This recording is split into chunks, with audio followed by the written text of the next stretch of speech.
Baik, perkenalkan Ibu, saya Bian Siva yang jaga pada sore hari ini di Klinik Sehat. Sebelumnya, mohon maaf dengan Ibu siapa? Dini, Ibu Dini ya. Baik, Ibu Dini, sebelumnya izinkan saya untuk menutup kita lebih dahulu ya Ibu. Iya Bu.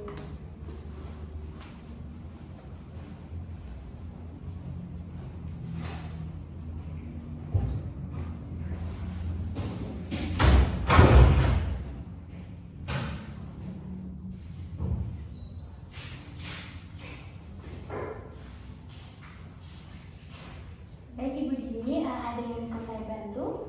Iya Bu, jadi gini, saya ini akhir-akhir ini saya merasa susah tidur malam ya, terus badannya itu lemas, saya merasa bahwa saya ini kurusan gitu.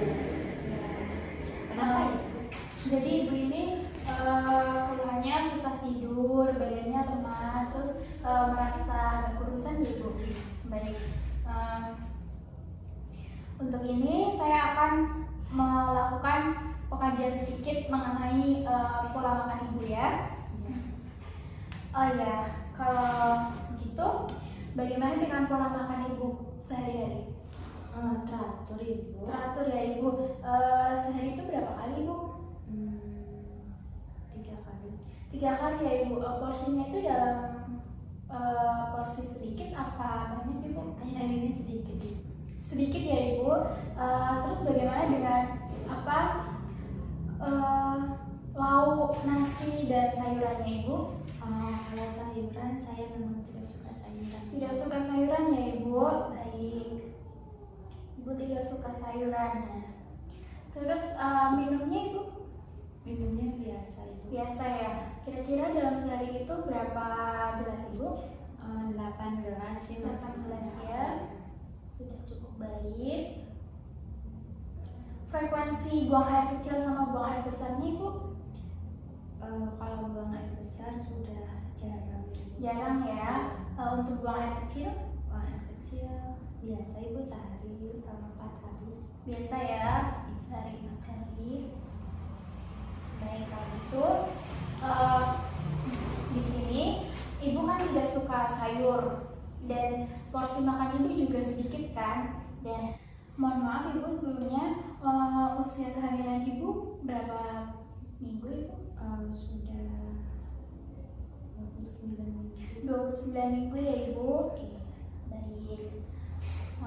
Jadi di sini saya akan menjelaskan mengenai gizi atau nutrisi seimbang untuk ibu hamil ya. Dan nanti saya akan menjelaskan sedikit mengenai tanda bahaya kehamilan pada trimester ketiga. Jadi usia 29 minggu ini adalah usia kandungan di trimester ketiga ya Ibu. Baik, saya mulai ya Ibu. Nah, saya di sini akan menjelaskan mengenai gizi atau nutrisi pada ibu hamil. Jadi gizi pada ibu hamil ini sangat diperlukan untuk menjaga kondisi sang ibu dan menjaga janin agar tetap sehat. Tidak ada di sini juga tidak ada pantangan untuk seorang ibu hamil makan makanan. Jadi gizi ini zat yang sangat diperlukan oleh tubuh untuk keperluan metabolisme. Jadi sumber zat gizi ini bisa kita peroleh dari beberapa makanan. Yang pertama yaitu karbohidrat. Nah, karbohidrat ini merupakan sumber gizi ya Ibu. Sumber energi untuk kita bisa melakukan kegiatan dalam sehari-hari. Nah, sumber energi ini bisa kita dapatkan dari nasi, terus gandum, roti. Nah, seperti itu ya Ibu. Selanjutnya, yang kedua yaitu protein.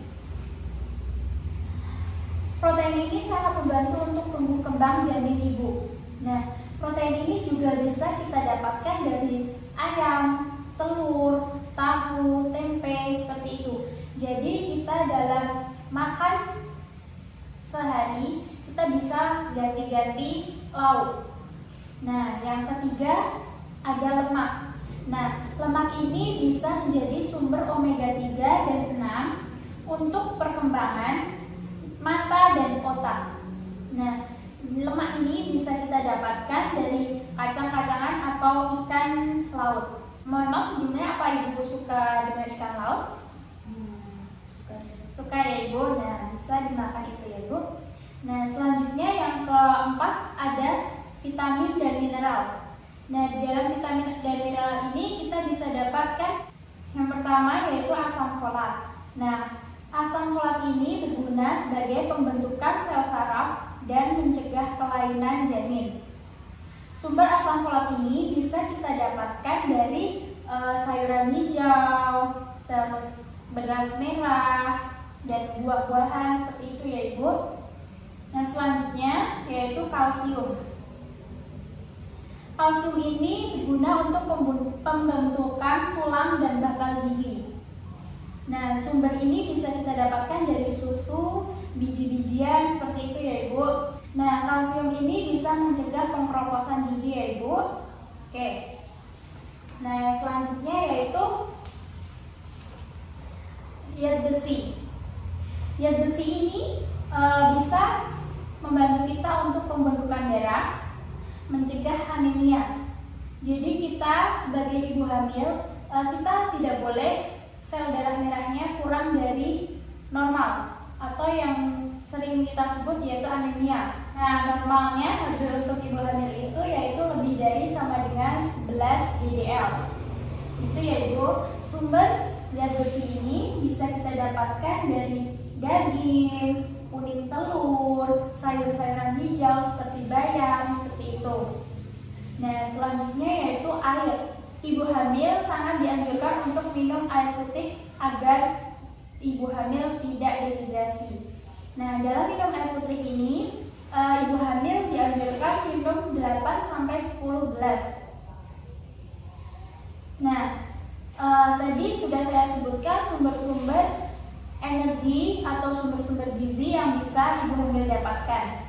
Di sini saya akan menjelaskan apa akibat ibu hamil itu mengalami kekurangan gizi. Yang pertama bisa menyebabkan bayi lahir prematur. Nah, yang kedua bisa berat badan bayi lahir rendah. Selanjutnya kematian janin. Nah, ada lagi yaitu anemia, perdarahan, seperti itu. Ibu juga bisa mengalami berat badan rendah atau berat badan kurang dari normal ya Ibu. Malnutrisi juga bisa disebabkan karena kekurangan gizi. Nah, selanjutnya tips untuk mengatur pola makan, kita bisa makan sedikit tetapi sering ya Ibu. Jadi tadi kan Ibu makan 3 kali dalam sehari tapi cuma sedikit ya Ibu. Nah, Ibu bisa makan sedikit demi sedikit tapi sering. Misal sehari Ibu makan cuma sedikit, nah itu bisa 5 kali, 6 kali seperti itu ya Bu. Selanjutnya yaitu Ibu tidak merokok, tidak minum minuman keras, minum minuman beralkohol seperti itu ya. Nah, itu tadi gizi atau nutrisi pada ibu hamil. Nah, di sini apakah Ibu sudah jelas mengenai gizi atau nutrisi ibu hamil? Sudah ya Ibu. Kalau begitu, saya ingin menanyakan beberapa mengenai gizi atau nutrisi pada ibu hamil. Di sini saya akan menanyakan apa sih gizi itu untuk ibu hamil? Gizi itu zat yang diperlukan oleh ibu hamil untuk mengatur metabolisme dalam tubuh. Ya, bagus sekali ya Ibu. Jadi gizi itu sangat diperlukan untuk kebutuhan ibu hamil. Selanjutnya saya akan menanyakan apa saja sih sumber zat gizi itu Bu? Karbohidrat, daging, vitamin, Ya. mineral. Iya. Ya, bagus sekali ya Ibu. Ibu bisa menjawab semua pertanyaan saya mengenai gizi atau nutrisi pada ibu hamil. Jadi kemungkinan Ibu susah tidur ini karena Ibu juga makannya terlalu sedikit. Ibu kurang sayur-sayuran. Jadi tidur Ibu itu tidak nyenyak ya Ibu. Siang Ibu tidur berapa jam? 1 jam. Malam berapa jam Ibu? Sekarang sudah sekarang itu susah Ibu. Susah ya. Nah, mungkin itu karena pola makannya Ibu juga cuma sedikit ya Ibu, walaupun 3 kali dalam sehari, tapi Ibu harus menyeimbangi antara karbohidrat, protein, lemak, terus vitamin dan mineral, serta air ya Ibu. Jadi Ibu harus mencukupi semua kebutuhan gizi agar kandungan Ibu juga sehat, normal ya Ibu. Apa Ibu sudah jelas? Sudah Ibu. Ada yang ingin tanyakan Ibu? Tidak. Tidak ada ya Ibu. Kalau begitu saya ingin menjelaskan mengenai tanda bahaya untuk kehamilan Ibu ya. Jadi apa sih tanda bahaya dalam kehamilan itu? Nah, tanda bahaya kehamilan itu adalah tanda bahaya yang mengancam ibu dan janinnya ya Ibu. Nah, di sini apa saja tanda bahaya dalam kehamilan trimester 3? Nah, Ibu kan sudah memasuki 29 minggu. Ini masuk ke trimester ketiga ya Ibu. Di sini ada beberapa tanda bahaya. Yang pertama yaitu perdarahan pervaginam. Yang pertama yaitu plasenta previa. Nah, plasenta previa ini yaitu tanda bahaya plasenta itu letaknya menutupi jalan rahim atau menutupi serviks ya Ibu. Yang selanjutnya yaitu solusio plasenta. Nah, solusio plasenta ini merupakan keadaan plasenta yang letaknya normal terlepas dari perlekatan sebelum janin lahir dan biasanya terhitung sejak kehamilan 28 minggu. Selanjutnya yaitu penglihatan kabur. Nah, penglihatan kabur ini dapat disebabkan oleh sakit kepala yang hebat ya Ibu. Misalnya Ibu sangat-sangat merasakan pusing, itu bisa saja bisa menyebabkan penglihatan kabur. Nah, selanjutnya yaitu sakit kepala hebat. Sakit kepala hebat ini bisa disebabkan karena Ibu kurang tidur. Tadi Ibu juga kurang tidur kan? Nah, Ibu jika kurang tidur bisa saja mengalami tanda sakit kepala hebat. Selanjutnya yaitu bengkak di wajah, kaki, serta jari tangan. Nah, bengkak ini bisa menunjukkan adanya masalah serius ya Ibu. Jadi jangan meremehkan tanda-tanda bengkak seperti ini. Selanjutnya yaitu gerakan janin berkurang. Gerakan janin minimal 3 kali dalam 1 jam. Jika janin tidak bergerak, itu bisa dikatakan janin mati dalam kandungan ya Ibu.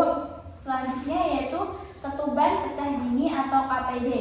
Nah, ketuban pecah dini ini bisa menyebabkan terjadinya infeksi langsung pada janin.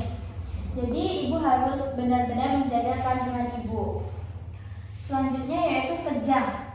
Nah, kejang ini bisa menandakan adanya eklamsi ya Ibu. Nah, dari kejang kita juga ada anemia. Nah, jika Ibu kekurangan tadi yang sudah saya sebutkan di gizi ya Ibu, jika Ibu kekurangan zat besi, Ibu bisa mengalami anemia. Sedangkan HB normalnya itu lebih dari sama dengan 11 GDL. Selanjutnya yaitu demam tinggi. Nah, jika Ibu mengalami demam 38 derajat Celcius lebih dari itu, Ibu bisa dikatakan mengalami tanda bahaya trimester ketiga. Selanjutnya, tindakan yang harus dilakukan jika Ibu mengalami gejala-gejala tersebut, Ibu bisa langsung datang ke fasilitas kesehatan seperti puskesmas, rumah sakit, dokter atau bidan yang berada di dekat rumah Ibu. Nah, Ibu juga jangan panik jika terdapat tanda bahaya seperti yang saya sebutkan tadi. Nah, selanjutnya siapkan donor darah bila diperlukan. Jadi kalau misal kita kekurangan darah, kita juga kan perlu donor untuk darah kita. Jadi jangan sampai kita kekurangan darah. Nah, selanjutnya cara untuk menghindari hal-hal tersebut, kita bisa memeriksakan kandungan kita secara rutin ke dokter atau bidan, seperti itu. Dan mengonsumsi makanan dengan gizi seimbang. Nah, selanjutnya istirahat cukup, jangan terlalu capek, jangan banyak pikiran, ibu juga tidak boleh stres ya ibu. Nah, jadi seperti itu sekiranya tanda bahaya pada trimester ketiga. Apakah ibu sudah mengerti mengenai tanda bahaya? Sudah ibu. Sudah ya ibu. Baik ibu, kalau ibu sudah mengerti, saya akan menanyakan beberapa mengenai tanda bahaya dalam kehamilan. Apa saja tanda-tanda bahaya dalam kehamilan itu ibu coba sebutkan? Jadi itu ada pendarahan, Iya. ada kejang, Iya. ada bengkak, ada demam tinggi. Iya, bagus sekali ya ibu. Ibu berarti memperhatikan apa yang saya sebutkan tadi ya ibu. Selanjutnya saya akan menanyakan bagaimana cara kita untuk menghindari tanda bahaya tersebut ibu. Periksa ke dokter. Iya. Secara rutin. Iya. Iya. Ya, bagus ya ibu. Ibu sangat luar biasa. Ibu bisa mendengarkan saya saat saya menjelaskan tadi. Jadi di sini tanda bahaya itu harus diperhatikan ya ibu, karena tanda bahaya ini datangnya tidak diduga atau terjadinya itu spontan ya ibu, tidak diperkirakan sebelumnya. Jadi ibu harus menjaga kandungannya sebaik mungkin. Ibu jangan stres. Kalau ibu stres, ibu bisa mengalami tanda bahaya seperti ini. Ibu jangan terlalu memikirkan hal-hal yang berat, dibawa santai saja ya ibu. Itu ibu untuk gizi dan tanda bahaya. Jadi gizi ini sangat berkesinambungan dengan tanda bahaya ya ibu. Kalau kita tidak makan makanan dengan yang gizi seimbang, kita juga berpengaruh kepada janin ibu dan bisa mengakibatkan tanda bahaya seperti yang saya sebutkan tadi. Apakah ibu sudah jelas? Sudah ibu. Sudah ya ibu. Apakah ada yang ingin ditanyakan ibu? Tidak ada ya ibu. Baiklah, kalau begitu saya akan mengisi buku KIA ibu terlebih dahulu. Iya ibu, pinjamnya. Iya. Mau kesini sama siapa ibu? Sendiri. Sendiri ibu. Suaminya kemana ibu? Lagi kerja. Kerja ya ibu. Kehamilan pertama ibu? Iya. Iya, alhamdulillah. Ini ya ibu. Oke, untuk waktu kunjungan selanjutnya yaitu 2 minggu lagi ibu bisa datang ke sini ya ibu. Kalau bisa ibu datang sama suaminya ya ibu, biar suaminya juga tahu bagaimana kondisi ibu dan janinnya. Baik ibu, sudah sekiranya itu yang bisa saya berikan. Iya ibu. Terima kasih ya ibu. Saya Iya, pamit ibu. iya, terima kasih ibu, hati-hati di jalan. Iya.